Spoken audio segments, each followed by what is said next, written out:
ಕರ್ನಾಟಕ ರಾಜ್ಯದ ಇತಿಹಾಸದಲ್ಲೇನೆ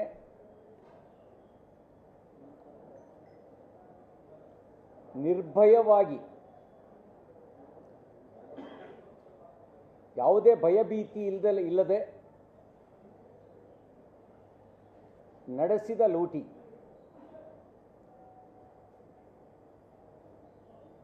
ಬೇಲಿಯೇ ಎದ್ದು ಹೊಲ ಮೇಯ್ದ ಗಾದೆ ಮಾತಿಗೆ ಅನ್ವಯ ಆಗೋ ರೀತಿಯಲ್ಲಿ ಪರಿಶಿಷ್ಟ ಪಂಗಡದ ಕಲ್ಯಾಣ ಇಲಾಖೆಯ ಸಚಿವ ಸೇರಿದಂತೆ ಪರಿಶಿಷ್ಟ ಪಂಗಡ ಕಲ್ಯಾಣ ಇಲಾಖೆಯ ಆ ನಿಗಮದ ಮ್ಯಾನೇಜಿಂಗ್ ಡೈರೆಕ್ಟರು ಒಳಗೊಂಡಂತೆ ಎಲ್ಲರೂ ಸೇರಿ ಪರಿಶಿಷ್ಟ ಪಂಗಡದ ಕಲ್ಯಾಣ ಕಾರ್ಯಕ್ರಮಕ್ಕಾಗಿ ಬಳಕೆಯಾಗಬೇಕಾದ ಹಣವನ್ನು ವಾಹನ ಖರೀದಿಗೆ, ಸ್ವಯಂ ಉದ್ಯೋಗ ಯೋಜನೆಗೆ,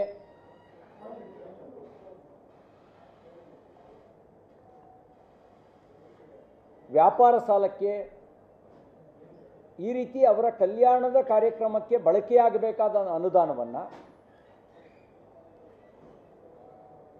ನಕಲಿ ಖಾತೆಗಳಿಗೆ ವರ್ಗಾಯಿಸಿ ಭ್ರಷ್ಟಾಚಾರ ನಡೆಸಿದಂಥ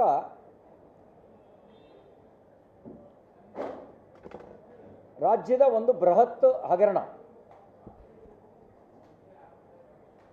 ಇದರಲ್ಲಿ 14 ಜನರ ಮೇಲೆ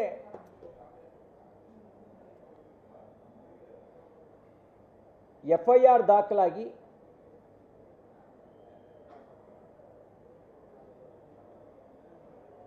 ಹದಿನಾಲ್ಕು ಜನರು ಬಂಧನಕ್ಕೊಳಗಾಗಿ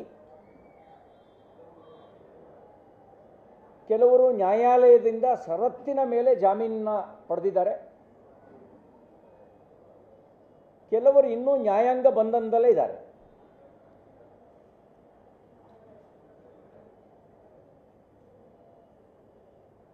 ಈಗ ಮತ್ತೆ ಸಚಿವ ಆಗಿರುವ ನಾಗೇಂದ್ರ ಅವರು ಷರತ್ತಿನ ಮೇಲೆ ಜಾಮೀನನ್ನ ಪಡೆದಿರ್ತಕ್ಕಂಥವ್ರು. ಅವರ ಮೇಲಿನ ಆಪಾದನೆಯಿಂದ ಅವರು ಮುಕ್ತರಾಗಿಲ್ಲ.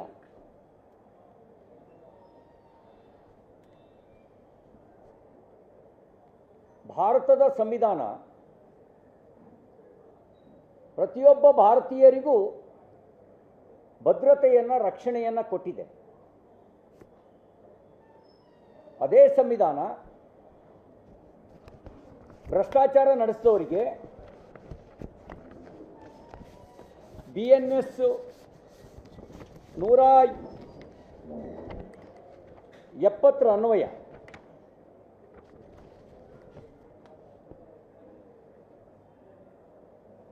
ಮೊಕದ್ದಮೆ ದಾಖಲಿಸೋದಕ್ಕೂ ಕೂಡ ಅವಕಾಶವನ್ನು ಮಾಡಿಕೊಟ್ಟಿದೆ.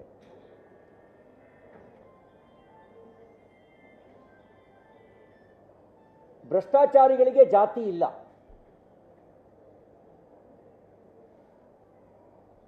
ಇಷ್ಟಕ್ಕೂ ಹಣ ನುಂಗಿದ್ದು ಪರಿಶಿಷ್ಟರ ಹಣವನ್ನು, ಅವರ ಕಲ್ಯಾಣದ ಅಭಿವೃದ್ಧಿಗೆ ಬಳಕೆಯಾಗಬೇಕಾದ ಹಣವನ್ನು. ನನಗೆ ಆಶ್ಚರ್ಯ ಆಯಿತು. ಸನ್ಮಾನ್ಯ ನಾಗೇಂದ್ರ ಅವರು ಸಂವಿಧಾನ ಪ್ರತಿ ಹಿಡಿದು ಸಂವಿಧಾನ ನನಗೆ ರಕ್ಷಣೆ ಕೊಡುತ್ತೆ ಅಂತ ಹೇಳಿದರು. ಸಂವಿಧಾನ ಭ್ರಷ್ಟರಿಗೆ ರಕ್ಷಣೆ ಕೊಡೋದಕ್ಕೆ ಇರುವುದಲ್ಲ. ಭ್ರಷ್ಟರಿಗೆ ಶಿಕ್ಷೆ ಆಗಬೇಕು ಅಂತ ಸಂವಿಧಾನದ ಆಶಯ ಇರೋದು. ಆ ಸಂವಿಧಾನದ ಪ್ರತಿಯನ್ನು ಹಿಡಿದು ಸಂವಿಧಾನದ ಮೌಲ್ಯಕ್ಕೆ ಅಪಚಾರ ಎಸಗುವಂಥ ಕಾರ್ಯವನ್ನು ನಾಗೇಂದ್ರ ಅವರು ಸಂವಿಧಾನ ತೋರಿಸಿ ಮಾಡ್ತಾ ಇದ್ದಾರೆ. ಮತ್ತು ಇನ್ನೊಂದು ಸೆಲ್ಟರ್ ತಗೊಳ್ಳೋಕೆ ಅವ್ರು ಪ್ರಯತ್ನ ಮಾಡಿದ್ದು, ನಾನು ಪರಿಶಿಷ್ಟ ಪಂಗಡದವನು ಅಂತ ನನ್ನನ್ನು ಟಾರ್ಗೆಟ್ ಮಾಡ್ತಿದ್ದಾರೆ ಅಂತ. ನೀವು ಪರಿಶಿಷ್ಟ ಪಂಗಡದವನು ಅಂತ ಟಾರ್ಗೆಟ್ ಮಾಡ್ತಿರೋದಲ್ಲ, ಪರಿಶಿಷ್ಟ ಪಂಗಡದ ಅಭಿವೃದ್ಧಿ ನಿಗಮದ ಹಣ ತಿಂದಿದೆಯಾ ಅಂತ ಟಾರ್ಗೆಟ್ ಮಾಡ್ತಿರೋದು. ಪರಿಶಿಷ್ಟ ಪಂಗಡದ ಅಭಿವೃದ್ಧಿಯ ಹಣವನ್ನು ಲೂಟಿ ಮಾಡಿದ್ದೀರಿ ಅಂತ ಟಾರ್ಗೆಟ್ ಮಾಡ್ತಿರೋದು.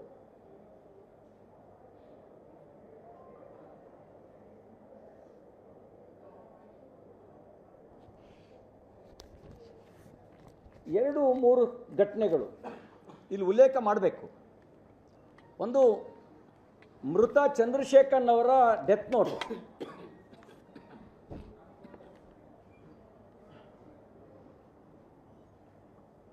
ನಾವು ಮರ್ತು ಬಿಡ್ತೀವಿ ಕೆಲವು ಸಂಗತಿಗಳನ್ನು.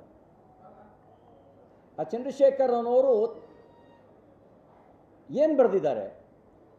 ಚಂದ್ರಶೇಖರನ್ ಪಿ ಆದ ನಾನು ಈ ದಿನ ಸ್ವಇಚ್ಛೆಯಿಂದ ನೇಣು ಬಿಗಿದುಕೊಳ್ಳುತ್ತಿದ್ದೇನೆ.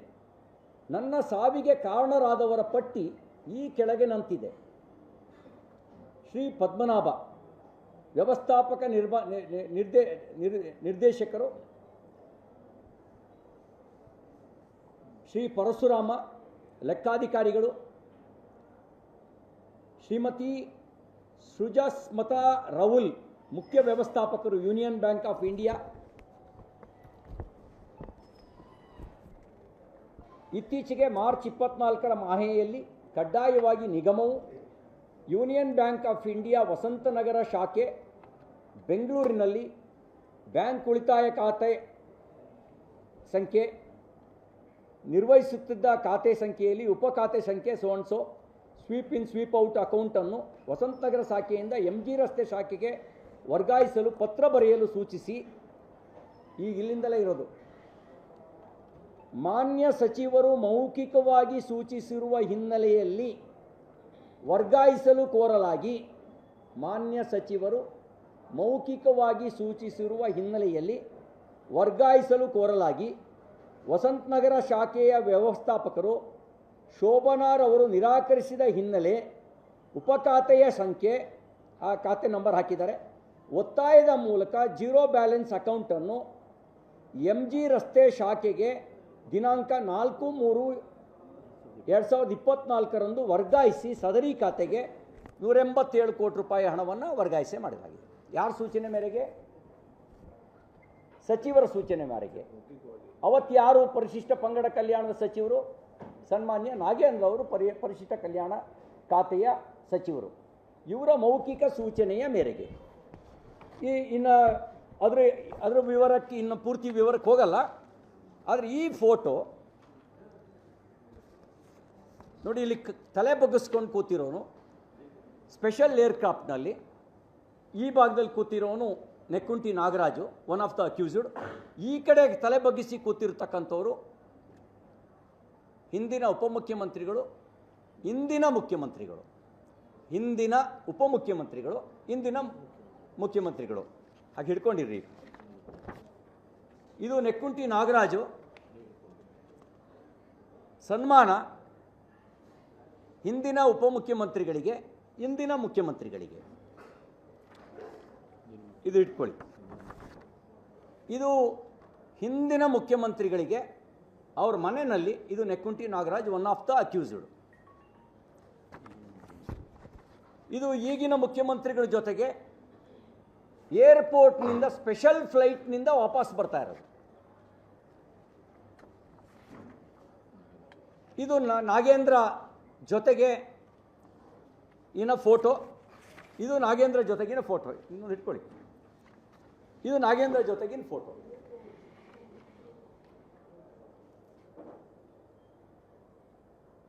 ಒಂದು ಡೆತ್ ನೋಟು ವಾಸ್ತವಾಂಶವನ್ನು ಬಿಂಬಿಸ್ತಾ ಇದೆ. ಈ ಫೋಟೋಗಳು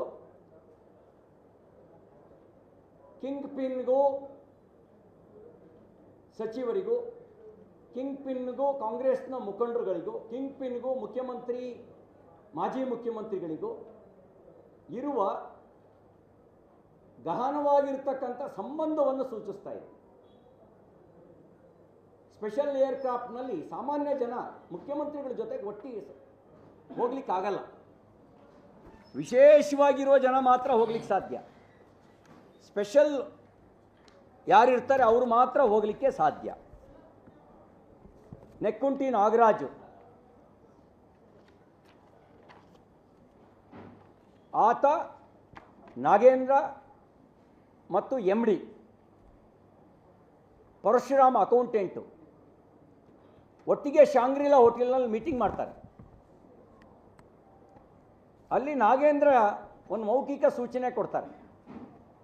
ನೆಕ್ಕುಂಟಿ ನಾಗರಾಜು ಒಂದು ಪ್ರಪೋಸಲ್ ತಂದಿದ್ದಾರೆ, ಅವನಿಗೆ ಸಹಕಾರ ಕೊಡ್ರಿ. ಯಾವ ಪ್ರಪೋಸಲ್ಲು? ದಲಿತರ ಅಭಿವೃದ್ಧಿಯ ಪ್ರಪೋಸಲ್ ಅಲ್ಲ, ಕಲ್ಯಾಣದ ಪ್ರಪೋಸಲ್ ಅಲ್ಲ, ದಲಿತರ ಹಣವನ್ನು ಲೂಟಿ ಹೊಡೆಯೋ ಪ್ರಪೋಸಲ್.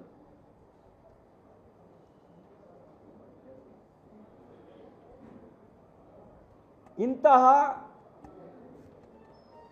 ಹಿನ್ನೆಲೆ ಇರ್ತಕ್ಕಂಥವ್ರನ್ನ ಮತ್ತೆ ಮಂತ್ರಿ ಮಾಡಿ ಕಾಂಗ್ರೆಸ್ ಪಾರ್ಟಿ ರಾಜ್ಯದ ಜನರಿಗೆ ಏನು ಸಂದೇಶ ಕೊಟ್ಟಿದೆ? ನಾನು ಮುಖ್ಯಮಂತ್ರಿಗಳಿಗೆ ಹೇಳಕ್ಕೆ ಬಯಸ್ತೇನೆ, ನಿಮಗೆ ಚಾರ್ಲ್ಸ್ ಶೋಭರಾಜ್ರವ್ರು ಮೀರಿಸೋರೇ ನಿಮಗೆ ಸಚಿವ ಸಂಪುಟದಲ್ಲಿ ಇರಬೇಕು ಅಂತ ಬಯಸೋದಾದರೆ ಅವ್ರಿಗೆ ಯಾಕೆ ಬರೀ ಅಂಕಿಅಂಶಗಳ ಖಾತೆ ಕೊಟ್ಟಿದ್ದೀರಿ? ಫೈನಾನ್ಸೇ ಕೊಟ್ಬಿಡಿ.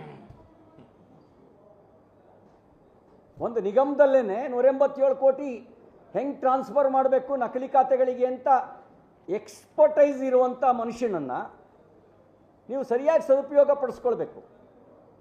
ಫೈನಾನ್ಸ್ ಡಿಪಾರ್ಟ್ಮೆಂಟ್ ಕೊಡಿ ಅವರಿಗೆ.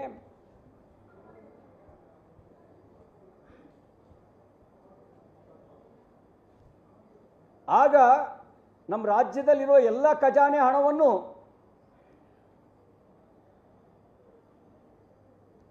ದೇಶದ ವಿವಿಧ ಖಾತೆಗಳಿಗೆ ಟ್ರಾನ್ಸ್ಫರ್ ಮಾಡಿಸ್ಕೊಂಡು ಲೂಟಿ ಹೊಡಿಬೋದಲ್ಲ.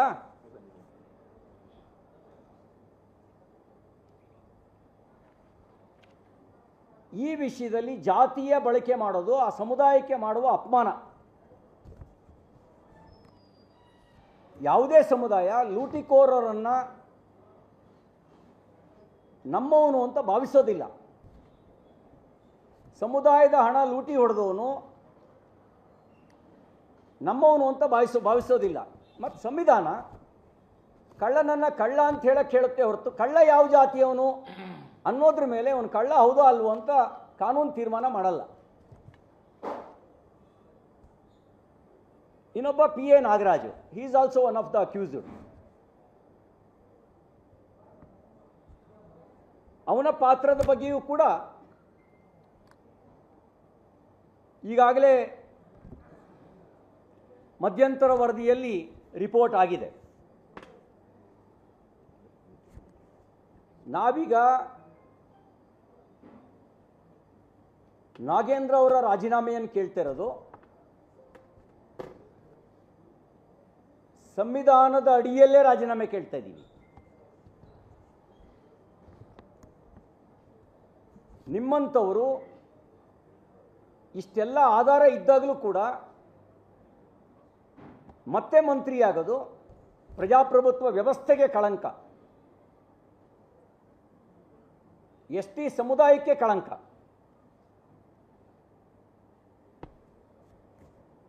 ಮತ್ತೆ ನೀವು ಬೀಗುತ್ತಿರೋದು ನೋಡಿದ್ರೆ ನಿಮಗೆ ಸಿಕ್ಕಿರೋ ಜಾಮೀನು ಮಾತ್ರ, ಕ್ಲೀನ್ ಚಿಟ್ ಅಲ್ಲ.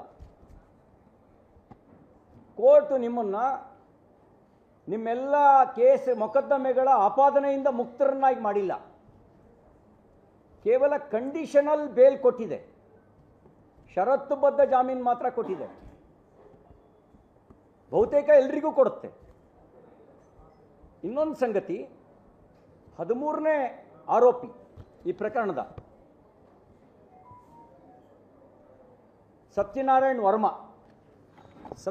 ವರ್ಮ ಅವರು ಕೋರ್ಟ್ನಲ್ಲಿ ಹೇಳಿರುವ ಹೇಳಿಕೆ, ಹೈದರಾಬಾದ್ಗೆ ತೆರಳಿ ನಾಗೇಂದ್ರ ಆಪ್ತರ ಧಮಕಿ, ವಾಲ್ಮೀಕಿ ನಿಗಮದ ಹಗರಣದಲ್ಲಿ ಬಂಧಿತನ ಹೇಳಿಕೆ, ಮಾಜಿ ಸಚಿವರ ಹೆಸರು ಹೇಳದಂತೆ ಬೆದರಿಕೆ,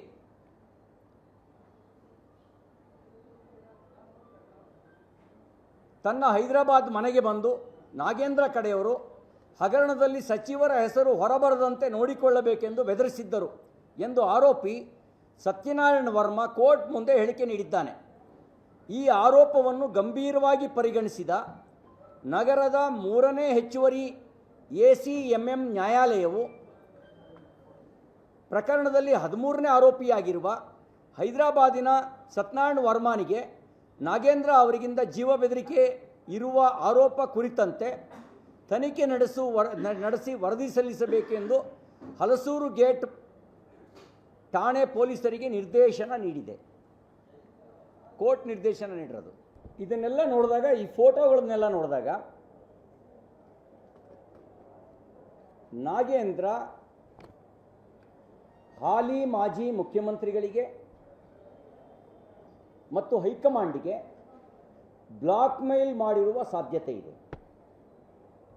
ನಾವು ಅವತ್ತಿನಿಂದ ಆರೋಪ ಮಾಡ್ತಿದ್ವಿ, ನೋಡಿ ಈ ಹಣ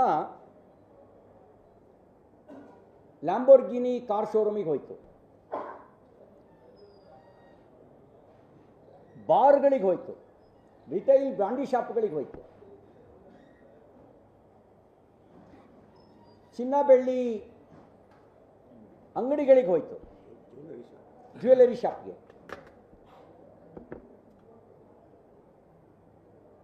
ಇದರ ಜೊತೆಗೆ ತನಿಖೆಯಲ್ಲಿ ಕಂಡು ಬಂದಿರೋ ಅಂಶ ಏನು ಅಂದರೆ,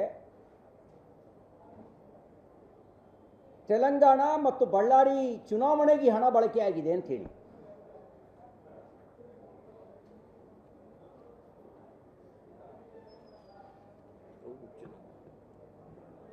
ಅದಕ್ಕೆ ನಮ್ಮ ಆಗ್ರಹ ಇದೆ,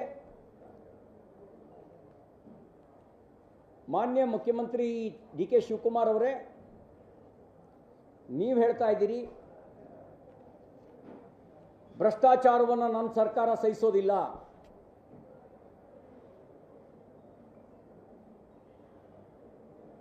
ಯಾರೇ ಆಗಲಿ 10 ರೂಪಾಯಿ ಲಂಚ ಕೇಳಿದ್ರು ನನಗೆ ಮಾಹಿತಿ ಕೊಡಿ.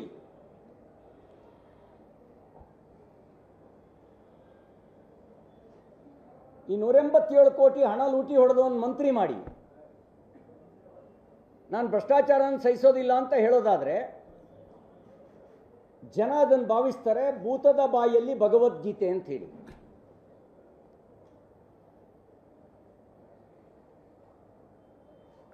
ಹಾಗೆ ಭಾವಿಸಬಾರ್ದು ಅಂತಿದ್ರೆ ನೀವು ಮಂತ್ರಿಮಂಡಲದಲ್ಲಿ ತೆಗೆದುಕೊಂಡಿದ್ದೇ ತಪ್ಪು, ಮಂತ್ರಿಮಂಡಲದಿಂದ ವಜಾ ಮಾಡಿ ಅನ್ನೋ ಆಗ್ರಹನ ಮಾಡಲಿಕ್ಕೆ ಬಯಸ್ತೇನೆ. ಮತ್ತು ನಾಗೇಂದ್ರ ಅವ್ರದ್ದು ಮೊದಲನೇ ಕೇಸಲ್ಲ. ಮಾನ್ಯ ಮುಖ್ಯಮಂತ್ರಿ ಸಿದ್ದರಾಮಯ್ಯನವರು ವಿರೋಧ ಪಕ್ಷದ ನಾಯಕರಾಗಿದ್ದಾಗ, ಪರಮೇಶ್ವರ್ ಅವರು KPCC ಅಧ್ಯಕ್ಷರಾಗಿದ್ದಾಗ ಬೆಂಗಳೂರಿನಿಂದ ಬಳ್ಳಾರಿಗೆ ಪಾದಯಾತ್ರೆ ಮಾಡಿದ್ರು. ಬಳ್ಳಾರಿ ಗಣಿ ಹಗರಣದಲ್ಲೂ ಕೂಡ Nagesh also one of the accused. He was in jail.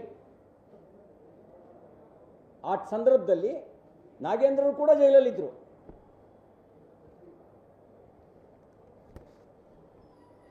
ಮತ್ತು ಈ ಹಣ ST ಸಮುದಾಯದ ಹಣ. ನಾವು ಇನ್ನೊಬ್ಬರನ್ನ ಯಾರನ್ನು ಬೇಕಾದ್ರೂ ST ಮಂತ್ರಿ ಮಾಡಿ, ಭ್ರಷ್ಟಾಚಾರಿಗೆ ಮಂತ್ರಿ ಮಾಡಿರೋದ್ರ ಬಗ್ಗೆ ಮಾತ್ರ ನಮ್ಮ ಆಕ್ಷೇಪ.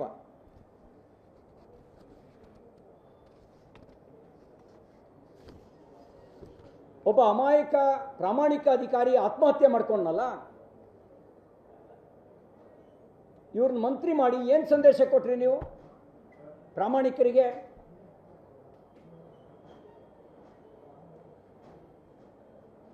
ಏನು ಸಂದೇಶವನ್ನು ಕೊಡ್ಲಿಕ್ಕೆ ಹೊರಟಿದ್ದೀರಿ?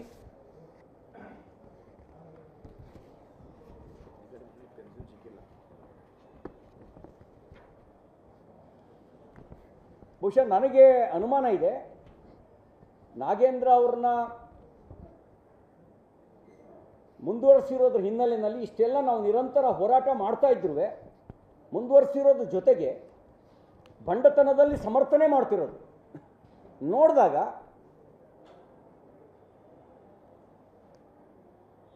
ತಮ್ಮ ನಾಯಕರನ್ನ ಹೆಸರು ಬಾರದಂತೆ ನೋಡ್ಕೊಳ್ಳೋದಕ್ಕೇನೆ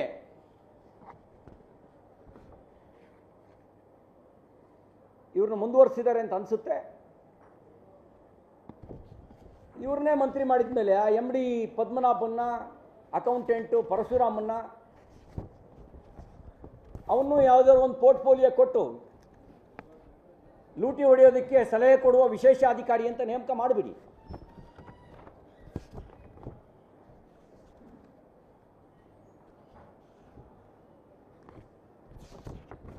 ಇನ್ನು SIT ಪೂರ್ಣ ಪ್ರಮಾಣದ ಚಾರ್ಜ್ ಶೀಟನ್ನು ಸಲ್ಲಿಸಿಲ್ಲ, ಮಧ್ಯಂತರ ಚಾರ್ಜ್ ಶೀಟ್ ಮಾತ್ರ ಸಲ್ಲಿಸಿದೆ. ED ಆಸ್ತಿಯನ್ನು ಮುಟ್ಟುಗೋಲು ಹಾಕ್ಕೊಂಡಿದೆ. ಸರ್ಕಾರ ಕೊಟ್ಟಿರುವ ಉತ್ತರದ ಪ್ರಕಾರನೇ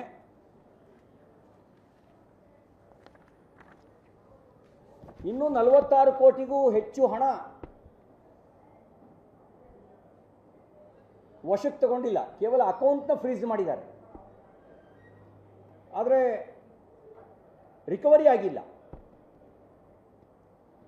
ಅದೆಲ್ಲ ಆಗದೇ ಇದ್ದಾಗ ಮಂತ್ರಿ ಮಾಡಿರೋದಕ್ಕೆ ಕುರಿತಾಗಿ ನಮ್ಮ ಹೋರಾಟ ಇದೆ.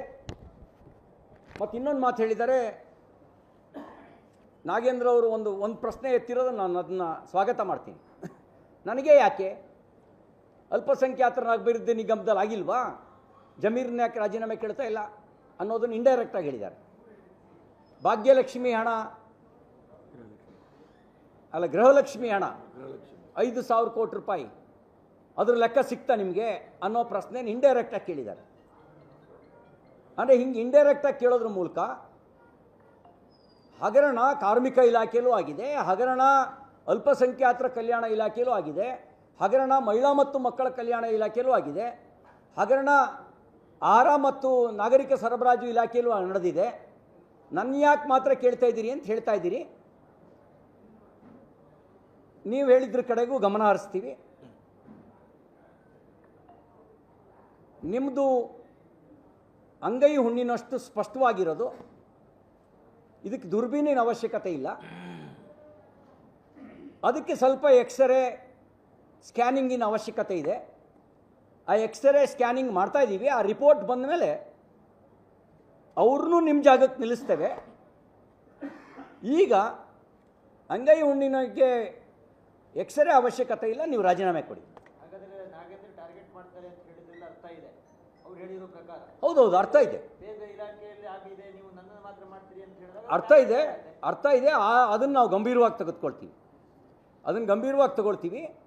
ಆದರೆ ಭ್ರಷ್ಟಾಚಾರಿಗಳಿಗೆ ಜಾತಿ ಇಲ್ಲ. ಕಾನೂನು ಜಾತಿಯ ಹೆಸರಿನಲ್ಲಿ ಭ್ರಷ್ಟಾಚಾರ ಮಾಡೋದಕ್ಕೆ ಲೈಸೆನ್ಸ್ ಕೊಟ್ಟಿಲ್ಲ. ಜಾತಿಯ ಹೆಸರಿನಲ್ಲಿ ದೌರ್ಜನ್ಯ ಆಗದಂತೆ ತಡೆಯೋದಕ್ಕೆ ಕಾಯ್ದೆ ಇದೆ. ಜಾತಿಯ ಹೆಸರಿನಲ್ಲಿ ಭ್ರಷ್ಟಾಚಾರ ಮಾಡೋದಕ್ಕೆ ಯಾರಿಗೂ ಲೈಸೆನ್ಸ್ ಕೊಟ್ಟಿಲ್ಲ. ಯಾರಾದರೂ ಭ್ರಷ್ಟಾಚಾರಿಗಳು ಜಾತಿ ಹೆಸರು ಬಳಕೆ ಮಾಡಿದ್ರೆ ಆ ಜಾತಿ ಸಮುದಾಯದ ಗೌರವಕ್ಕೆ ತರುವ ಕಳಂಕ, ಅದು ಅಪಮಾನ. ಅದು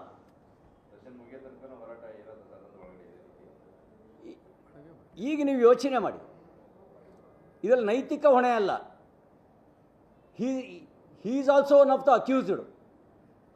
ಆಪಾದನೆ ಇಲ್ಲದೆ ನೈತಿಕ ಹೊಣೆ ಹೊರೋದು ಬೇರೆ. ಇದರಲ್ಲಿ ಆಪಾದನೆ, FIRನಲ್ಲಿ ಹೆಸರು, ಆಸ್ತಿ ಮುಟ್ಗೋಲು, ಅನುಮಾನಾಸ್ಪದವಾಗಿರೋ ನಡವಳಿಕೆ, ಕಿಂಗ್ ಪಿನ್ನಿಗೂ ಇವರಿಗೂ ಇರುವಂಥ ಆಂತರಿಕ ಸಂಬಂಧ, ಫೋಟೋಗಳು ಹೇಳುವ ಕತೆ, ಇವೆಲ್ಲವೂ ಕೂಡ ಬ್ರಹ್ಮಾಂಡ ಭ್ರಷ್ಟಾಚಾರದ ಕರಾಳ ಮುಖದ ದರ್ಶನ ಮಾಡಿಸ್ತಾ ಇದ್ದಾವೆ. ವಿಧಾನಸಭೆ ಮತ್ತು ವಿಧಾನ ಪರಿಷತ್ತಲ್ಲಿ ಬಹಳ ಉಗ್ರವಾಗಿ ಹೋರಾಟ ಮಾಡ್ತಾ ಇದ್ರೆ, ಅದರ ಬಗ್ಗೆ ಪ್ರಶ್ನೆ ಇಲ್ಲ. ಆದರೆ ಅದೇ ರೀತಿಯಾಗಿ ಹೊರಗಡೆ ಹೋರಾಟ ಮಾಡೋದಕ್ಕೆ ನಿಮ್ಮನ್ನು ಒಂದು ಸಣ್ಣ ದ್ವಂದ್ವ ಇದೆಯಾ? ಏನಾದರೂ ಆ ಸಮುದಾಯ ಟಾರ್ಗೆಟ್ ಆಗಬಹುದೇನೋ? ಯಾಕಂದ್ರೆ ಪಾದಯಾತ್ರೆ ಮಾಡ್ತೀವಿ ಅಂತ ಒಂದು ಚರ್ಚೆ ಆಯ್ತು ನಿಮ್ಮ ಪಾರ್ಟಿ ಒಳಗಡೆ, ಶ್ರೀರಾಮುಲು ಸೇರಿದಂತೆ ಆ ಭಾಗದೆಲ್ಲ ನಾಯಕರು. ನಂತರದಲ್ಲಿ ಮಾಡೋದಿಲ್ಲ ಅನ್ನುವಂಥ ಮಾಹಿತಿ ಬಂದಿದೆ. ಕಾರ್ಯಕ್ರಮದ ಸ್ವರೂಪದ ಬಗ್ಗೆ ಮಾತ್ರ ಜಿಜ್ಞಾಸೆ ಇದೆ, ಕಾರ್ಯಕ್ರಮ ಮಾಡೋದ್ರ ಬಗ್ಗೆ ಜಿಜ್ಞಾಸೆ ಇಲ್ಲ. ಕಾರ್ಯಕ್ರಮ ಆಗೇ ಆಗುತ್ತೆ. ಕಾರ್ಯಕ್ರಮದ ಸ್ವರೂಪನ ಭಾರತೀಯ ಜನತಾ ಪಾರ್ಟಿ ನೇತೃತ್ವದಲ್ಲಿ ಮಾಡಬೇಕು, ST ಮೋರ್ಚಾದಲ್ಲಿ ನೇತೃತ್ವದಲ್ಲಿ ಮಾಡಬೇಕು ಅನ್ನೋದು ಮಾತ್ರ ಜಿಜ್ಞಾಸೆ. ಅದನ್ನು ಬಗೆಹರಿಸ್ತೀವಿ. ಈಗ ಇಡೀ ಎಲ್ಲ ರಾಜ್ಯದ ಉದ್ದಗಲಕ್ಕೂ ಹೋರಾಟ ಮಾಡ್ತಿಲ್ವೇನು? ಎಲ್ಲ ಜಿಲ್ಲಾ ಕೇಂದ್ರಗಳಲ್ಲಿ, ತಾಲೂಕು ಕೇಂದ್ರಗಳಲ್ಲಿ ಹೋರಾಟ ಮಾಡ್ತೀವಿ. ಇದ್ರ ಬಗ್ಗೆ ಮಾತ್ರ ಅಲ್ಲ, ನಾಗೇಂದ್ರ ಅವರು ಹೇಳಿದ ರೀತಿಯಲ್ಲಿ ಉಳಿದವರು ಮಾಡಿಸಿರೋ ಭ್ರಷ್ಟಾಚಾರದ ಬಗ್ಗೆನೂ ನಮ್ಮ ಹೋರಾಟ ಮುಂದುವರಿಯುತ್ತೆ. ಮೂಢ ಹಗರಣ ಬಿಟ್ಟುವೇನೋ, ಸೈಟ್ ವಾಪಸ್ ಕೊಡಿಸ್ಲಿಲ್ವೇನೋ? ಹಾಗಾಗಿ ಯಾವುದನ್ನೂ ಬಿಡೋ ಪ್ರಶ್ನೆ ಇಲ್ಲ.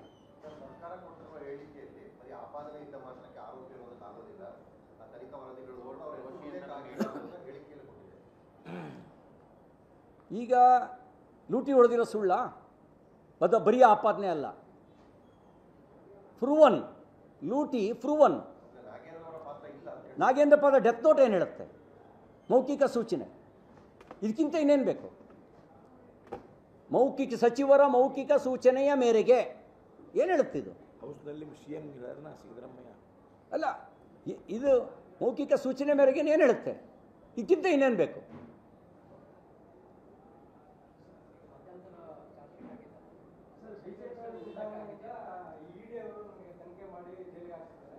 ನನ್ನ ಅದ್ರ ಪಾತ್ರನೇ ಇಲ್ಲ. ಆಮೇಲೆ ಅಮೌಂಟ್ ಎಲ್ಲ ರಿಕವರಿ ಆಗಿದೆ ಅಂತ ನೀನು ಹೇಳಿದ ಸರ್. ನೀವು ನೋಡಿ 41 ಕೋಟಿ ರಿಕವರಿ ಆಗಿದೆ, 46 ಕೋಟಿ ಅಕೌಂಟ್ ಫ್ರೀಸ್ ಮಾಡಿದ್ದಾರೆ. ರಿಕವರಿ ಆಗಿಲ್ಲ. ಅಕೌಂಟ್ ಫ್ರೀಸ್ ಮಾಡಿದ್ರೆ ರಿಕವರಿ ಅಂತ ಅಲ್ಲ, ಅವ್ನು ನಾಳೆ ನಂದೇ ಅಂತ ಕ್ಲೈಮ್ ಮಾಡ್ಬೋದು ಬೇರೆ ಬೇರೆಯವ್ರ ಖಾತೆಗೆ ಹೋಗಿರೋರು. ಶಂಕಾಸ್ಪದವಾಗಿರ್ತಕ್ಕಂಥ ಖಾತೆಯನ್ನು ಸ್ಥಗಿತಗೊಳಿಸಿದ್ದಾರೆ, ಅಷ್ಟು ಬಿಟ್ಟರೆ ಬೇರೆ ಏನೂ ಆಗಿಲ್ಲ. ಪರಿಷತ್ತಲ್ಲಿ ಮತ್ತು ವಿಧಾನಸಭೆ ಅಧಿವೇಶನದಲ್ಲಿ ನೀವು ಚರ್ಚೆಗೆ ಬಂದರೆ ನಾನು ಅದಕ್ಕೆ ಆನ್ಸರ್ ಮಾಡಿ. ತಾವ್ಯಾರು? ಪ್ರಶ್ನವರು ರಾಜೀನಾಮೆ ಕೊಡಲಿ, ಆಮೇಲೆ ಚರ್ಚೆ. ಭ್ರಷ್ಟರ ಜೊತೆ ಚರ್ಚೆ ಪ್ರಶ್ನೆ ಇಲ್ಲ. ಅವಾಗ ನಾನು ಒಂದು ಪ್ರಶ್ನೆ ಕೇಳ್ತೀನಿ, ಈ ಹಿಂದೆ ಯಾಕೆ ರಾಜೀನಾಮೆ ತಗೊಂಡಿದ್ದು? ನಿರ್ದೋಷಿಗಳಲ್ವ ಅವರು? ಯಾಕೆ ರಾಜೀನಾಮೆ ತಗೊಂಡಿದ್ದು? ಈಗ ನಿರ್ದೋಷಿಯಾಗಿ ಬಂದಿದ್ದಾರಾ? ಅವಾಗ ಯಾಕೆ ರಾಜೀನಾಮೆ ತಗೊಂಡ್ರಿ? ನಾಗೇಂದ್ರ ನಿರ್ದೋಷಿ ಅಂತ ಮನವರಿಕೆ ಆಗಿದ್ರೆ ಅವತ್ತು ಯಾಕೆ ರಾಜೀನಾಮೆ ತಗೊಂಡ್ರಿ ನೀವು? ಪರಮೇಶ್ವರ್ ಅವರು ನಿನ್ನೆ ಸರ್ಕಾರದಿಂದ ಒಂದು ಉತ್ತರವನ್ನು ಕೊಟ್ಟಿದ್ದಾರೆ, ಅದರಲ್ಲಿ ಎಲ್ಲವೂ ಮುಗಿದಿದೆ ಅನ್ನೋಂಥದ್ದು. ಅಂದರೆ ಹಣ ವಾಪಸ್ ಕೊಟ್ಟರೆ ಮುಗಿದೋಯ್ತಾ ಇಲ್ಲಿಗೆ ಅಂತ? ಅಲ್ಲ, ಇದರಲ್ಲಿ ಹಣನೂ ವಾಪಸ್ ಬಂದಿಲ್ಲ, ಇದರಲ್ಲಿ ಹಣನೂ ವಾಪಸ್ ಬಂದಿಲ್ಲ. ಒಂದು ವೇಳೆ ಚಂದ್ರಶೇಖರನ್ನು ಡೆತ್ ನೋಟ್ ಬರೆದಿತ್ತು ಆತ್ಮಹತ್ಯೆ ಮಾಡ್ಕೊಳ್ಳದೆ ಇದ್ದಿದ್ರೆ ಇಡೀ ಹಗರಣ ಏನಾಗ್ತಿತ್ತು?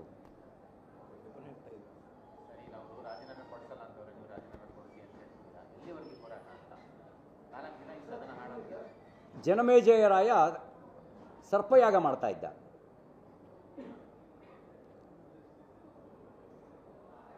ಒಂದೊಂದೇ ಹೆಸರಿಡಿದು ಸರ್ಪಕುಲವನ್ನು ಕರೆದು ಆಹುತಿ ತಗೊಳ್ತಾ ಇದ್ರು. ಆಗ ತಕ್ಷಕ ಅಂತ ಒಬ್ಬ ಸರ್ಪರಾಜ ಇಂದ್ರನ ಹತ್ರ ಆಶ್ರಯ ಬೇಡದ. ಇಂದ್ರ ಆಶ್ರಯ ಕೊಟ್ಟ. ಏನು ಕರೆದ್ರೂ ತಕ್ಷಕ ಬರ್ತಾ ಇಲ್ಲ. ಆಗ ಯಾಗ ಮಾಡ್ತಿದ್ದವ್ರು ಹೇಳಿದ್ದು ಇಂದ್ರಾಯ ತಕ್ಷಕಾಯ ಸ್ವಾಹ. ಇಂದ್ರ ಸಿಂಹಾಸನ ಸಮೇತ ಬರಕ್ಕೆ ಶುರುವಾದನಂತೆ. ಇದು ಅಷ್ಟೇ, ನೀವು ಒಬ್ಬ ಭ್ರಷ್ಟನಿಗೆ ಆಶ್ರಯ ಕೊಟ್ಟು ಭ್ರಷ್ಟಾಚಾರವನ್ನು ರಕ್ಷಣೆ ಮಾಡಿದ್ರೆ ನಿಮ್ಮ ಕುರ್ಚಿ ಸಮೇತ ಪ್ರಜಾಪ್ರಭುತ್ವ ವ್ಯವಸ್ಥೆ ಜನ ಆಹುತಿ ತಗೊಳ್ತಾರೆ.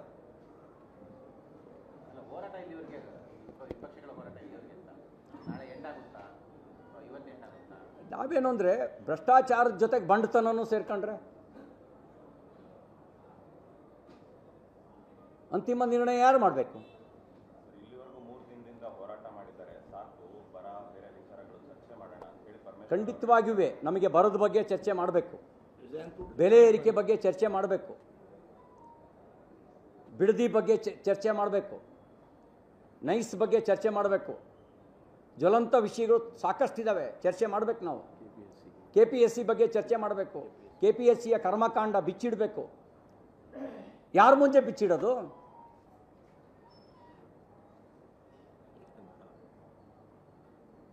ಯಾರ ಮುಂದೆ ಬಿಚ್ಚಿಡೋದು?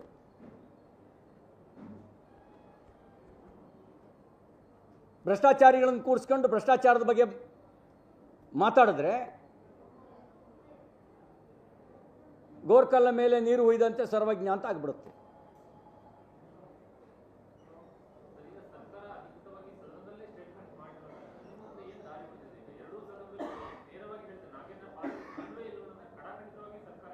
ಇಲ್ಲ, ಈಗ ಈ ಚಂದ್ರಶೇಖರ್ನವರನ್ನು ಡೆತ್ ನೋಟ್ ಬಗ್ಗೆ ಏನು ಹೇಳ್ತಾರೆ? ಹಣ ಲೂಟಿ ಬಗ್ಗೆ ಒಬ್ಬ ಎಮ್ ಡಿ ಅಕೌಂಟೆಂಟು ನಕಲಿ ಖಾತೆಗಳಿಗೆ ಬ್ಯಾಂಕ್ ಅಕೌಂಟ್ ಟ್ರಾನ್ಸ್ಫರ್ ಮಾಡಿದ್ರೆ ಅಂದರೆ ಅದು ಸಹಜವಾಗಿ ಆಗೋ ಕೆಲಸನಾ? ನಾಳೆ ಈ ಹಗರಣ ಮುಚ್ಚಿಟ್ರೆ ನಾಳೆ ನೀವು 16,000 ಕೋಟಿ ರೂಪಾಯಿ ವರ್ಗಾವಣೆ ಆದರೂ ನಕಲಿ ಖಾತೆಗಳಿಗೆ ಯಾರೂ ಪ್ರಶ್ನೆ ಮಾಡೋಂಗಿಲ್ಲ. ಯಾಕೆಂದರೆ ಎಲ್ರಿಗೂ ಒಂದು ಜಾತಿ ಇದ್ದೇ ಇರುತ್ತೆ. ಜಮೀರನ್ನ ಟಾರ್ಗೆಟ್ ಮಾಡಿದ್ರು, ಅಲ್ಪಸಂಖ್ಯಾತರ ಟಾರ್ಗೆಟ್ ಮಾಡಿದ್ರು, ಇನ್ನೊಬ್ಬರನ್ನ ಟಾರ್ಗೆಟ್ ಮಾಡಿದ್ರು, ಇನ್ನೊಂದು ಜಾತಿಯವ್ರು ಟಾರ್ಗೆಟ್ ಮಾಡಿದ್ರು. ಅದೇ ತಾನೇ ಸಂವಿಧಾನದ ಪ್ರತಿ ಇರೋದು ಭ್ರಷ್ಟಾಚಾರದ ರಕ್ಷಣೆಗ?